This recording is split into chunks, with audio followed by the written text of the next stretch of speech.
আগের পর্বে আপনারা দেখেছেন যে নাগদেব টুনিকে নাগদেবের দেওয়া কলসির মধ্যে সেই ব্রহ্মদৈত্যকে ভরে বটগাছের তলায় রেখে আসতে বলেছিল। আর টুনিও নাগদেবের কথা মতো সেই ব্রহ্মদৈত্য সমেত কলসিটিকে সেই বলে দেওয়া বটগাছের তলায় রেখে এসেছিল। কিন্তু নাগদেবের বলা সেই 3 দিন হওয়ার আগেই ঘটে যায় এক অন্য কাণ্ড। সেই গ্রামেরই একটি বাচ্চা মেয়ে টুকটুকি খেলতে খেলতে সেই কলসিটিকে নিয়ে তার বাড়িতে চলে যায়।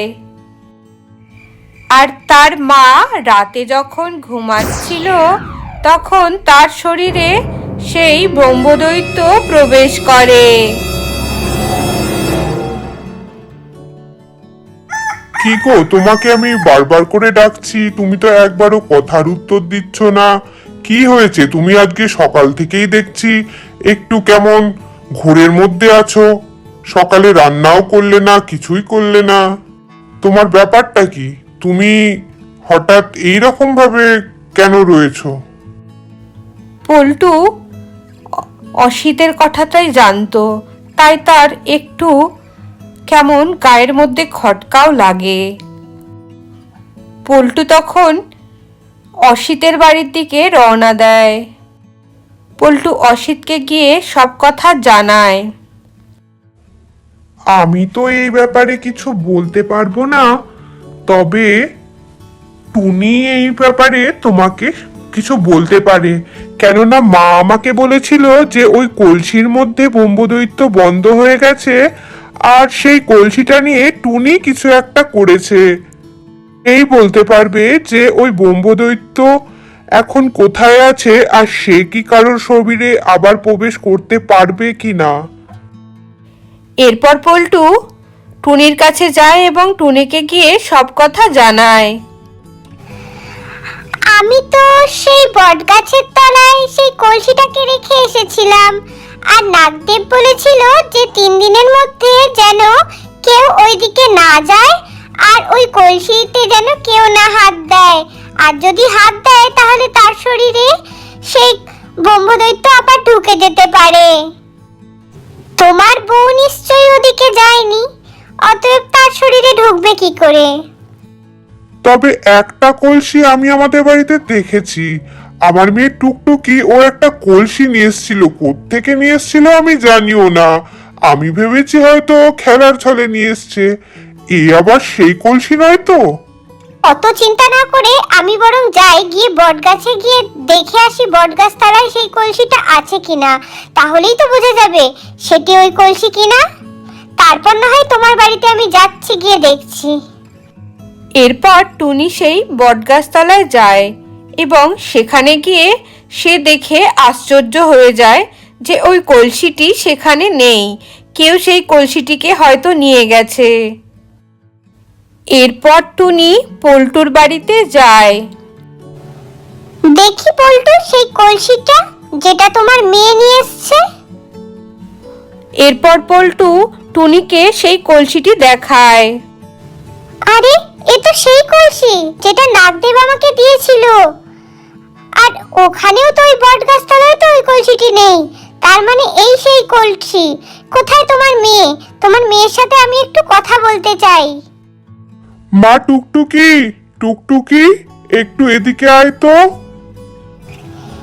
আচ্ছা বলো তো মা, এই কলসিটি তুমি কোথায় পেলে? কোথা থেকে নিয়ে এসছো? কেউ কি তোমাকে এই কলসিটা দিয়েছে? না না, আমি কিন্তু এই কলসি চুরি করিনি, বিশ্বাস করো, আমি এই কলসি চুরি করিনি। আসলে আমি ওই গ্রামের দিকে যখন খেলছিলাম তখন এই জঙ্গলের মধ্যে বটগাছের তলায় আমি দেখছিলাম এই সুন্দর কলসিটি রাখা। আমি কাউকে কোনো দিকে দেখলাম না, তাই আমি ভাবলাম এটা হয়তো কারণ না, তাই আমি এটা নিয়ে বাড়িতে চলে এসেছি। আমার বড় ভুল হয়ে গেছে। এই কলসিটা যদি তোমার হয় তুমি নিয়ে যাও, আমার চাই না এই কলসি। আমাকে তুমি বকো না বাবা, আমাকে তুমি বকো না। আরে না না মা, তুমি ভয় পেও না। আমি শুধু জিজ্ঞাসা করছিলাম যে কলসিটা তুমি কোথায় পেয়েছো। যা মা যা, তুই ভেতরে যা। আমি একটু কথা বলি। হ্যাঁ, তাহলে তো বোঝাই গেছে এই যে এই সেই কলসি। তাহলে তোমার ধারণাই ঠিক পল্টু, তোমার বউয়ের শরীরের মধ্যে মনে হয় সেই ব্রহ্মদৈত্য আছে। এবার কি হবে গো টুনি? আমার বউয়ের সাথে তাহলে কি হবে? আমার বউকে কি আমি বাঁচাতে পারবো না? তো তার শরীরে ওই ব্রহ্মদৈত্য ঢুকে গেল, কি হবে গো আমার? আরে না না, তুমি চিন্তা করো না, আমি তো আছি, আমার উপর একটু ভরসা করো। অসিতের শরীর থেকেও তো আমি কোনো না কোনো উপায়ে ব্রহ্মদৈত্যকে বার করে দিয়েছিলাম বলো, কিন্তু এটা এইভাবে তোমার বউয়ের শরীরে আবার ঢুকে যাবে এটা কেই বা জানতো বলো? আমিও তো বুঝতে পারিনি যে ওখানে রাখলে ওখান থেকে কেউ এটা নিয়ে আসবে। আমি এক কাজ করি, তুমি চিন্তা করো না, আমি বানর ভাইয়ের কাছে যাই, গিয়ে তার সাথে পরামর্শ করে না হয় নাগদেবের কাছে আবার যাব, দেখি কি হয়। এরপর টুনি বানরের কাছে গিয়ে বানরকে সব কথা জানায়। এ তো ভারী চিন্তার বিষয় হলো টুনি, কিন্তু আমার মনে হয় আগে নাগদেবের কাছে যাওয়ার থেকে একবার নীলপরীর কাছেই বরং আমরা যাই। নীলপরী দেখি কি বলে, তারপর না হয় আমরা স্বয়ং নাগদেবের কাছে যাব। টুনি, নাগদেব তো তোমাকে এই উপায়টা বলেছিল, অতএব এই বিষয়ে তোমাদের আগে নাগদেবের কাছেই যাওয়া উচিত ছিল। তোমরা এক কাজ করো, তোমরা আগে নাগদেবের কাছে যাও, তারপর দেখো উনি কি বলে না বলে, সেই হিসেবে তোমরা একটা সিদ্ধান্ত নিও। এরপর আবারও টুনি সিংহভাইকে সাথে নিয়ে নাগদেবের কাছে যায় এবং নাগদেবকে গিয়ে সে সব কথা বলে।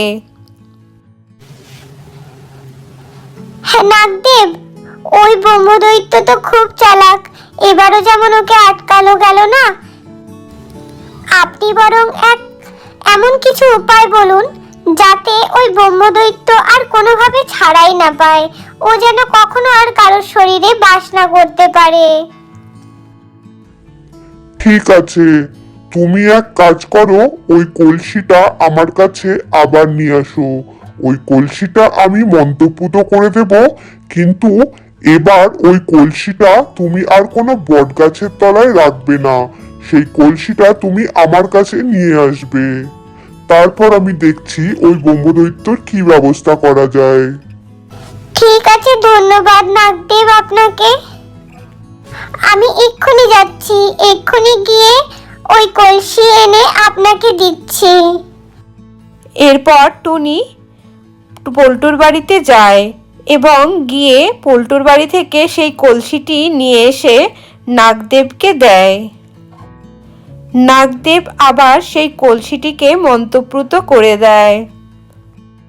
টুনি, আগের বারের মতো এইবারও তোমাকে ওই কলসিটিকে সেই মহিলা যার মধ্যে ওই ব্রহ্মদৈত্য ভর করেছে তার ঠিক সেই একইভাবে রাত্রিবেলা মাথার কাছে রাখার ব্যবস্থা করতে হবে, যাতে এই কলসির মধ্যে আবারও ব্রহ্মদৈত্য প্রবেশ করে যায়।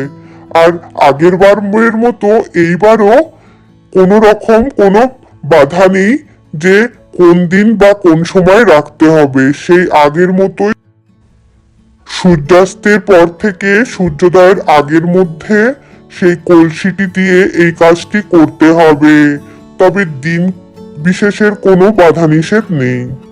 ঠিক আছে নাগদেব, আমি বুঝতে পেরেছি।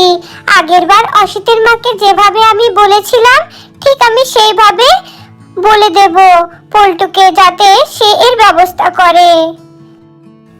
এরপর টুনি পল্টুকে ওই কলসিটি দিয়ে তাকে সমস্ত কথা জানায়। পরদিন রাতে পল্টু তার বউ ঘুমিয়ে যাওয়ার পর তার মাথার কাছে সেই কলসিটি রাখে এবং আবারও ব্রহ্মদৈত্য সেই কলসির মধ্যে ধরা পড়ে। টুনি সারা রাত পল্টুর বাড়ির সামনেই অপেক্ষা করছিল, আর ভোর হতেই পল্টুর কাছ থেকে সেই কলসিটি নিয়ে সে নাগদেবের কাছে নিয়ে ওই কলসিটি নাগদেবকে দিয়ে দেয়। টুনি, তুমি এবার নিশ্চিন্ত হয়ে ফিরে যাও, এই কলসিটি আমার কাছে থাকলো, মানে ওই ব্রহ্মদৈত্য আমার কাছেই ধরা থাকলো। অতএব ওই ব্রহ্মদৈত্য তোমার বা ওই গ্রামের কারো আর কখনো ক্ষতি করতে পারবে না। এইবার আমি এই ব্রহ্মদৈত্যর একটা ঠিক ব্যবস্থা করব, আর এও যাতে মুক্তি পায় তারও ব্যবস্থা করব। তুমি নিশ্চিন্ত হয়ে এবার ফেরো টুনি। তুমি আর কোনো চিন্তা করো না, আর গ্রামের সবাইকেও বলো তারা যেন নিশ্চিন্ত হয়ে বসবাস করে। তাদের আর কখনো এই ব্রহ্মদৈত্য ক্ষতি করতে পারবে না। টুনি খুবই নিশ্চিন্ত হয়ে তার গ্রামে ফিরে যায় এবং সেই গ্রামে আবার শান্তি ফিরে আসে। সবাই আবার দিনে রাতে নিশ্চিন্ত হয়ে চলাফেরা করতে পারে। এরপরে আর কখনো কাউকে সেই ব্রহ্মদৈত্য ক্ষতি করতে পারেনি।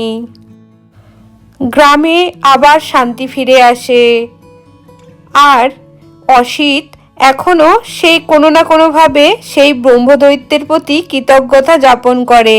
কেননা ব্রহ্মদৈত্য তার শরীর ছেড়ে গেলেও তার কিন্তু আর্থিক অবস্থার অনেক উন্নতি হয়। এরপর অসিত আর অসিতের মাও খুব স্বাচ্ছন্দ্যে জীবনযাপন করতে থাকে। তাদেরও সব দুঃখ কষ্ট ঘুচে যায়। গ্রামের সবাই তো না হয় নিশ্চিন্ত হয়ে গেল এবং সবাই সুখ স্বাচ্ছন্দ্যেও বাস করতে থাকলো। কিন্তু ওদিকে নাগদেব কি সেই ব্রহ্মদৈত্যকে মুক্তি দিতে পারবে? আসলে কে ছিল এই ব্রহ্মদৈত্য, আর তার সাথে কী বা ঘটেছিল যার জন্য সে ব্রহ্মদৈত্যতে পরিণত হয়? জানতে হলে দেখুন আগামী পর্ব।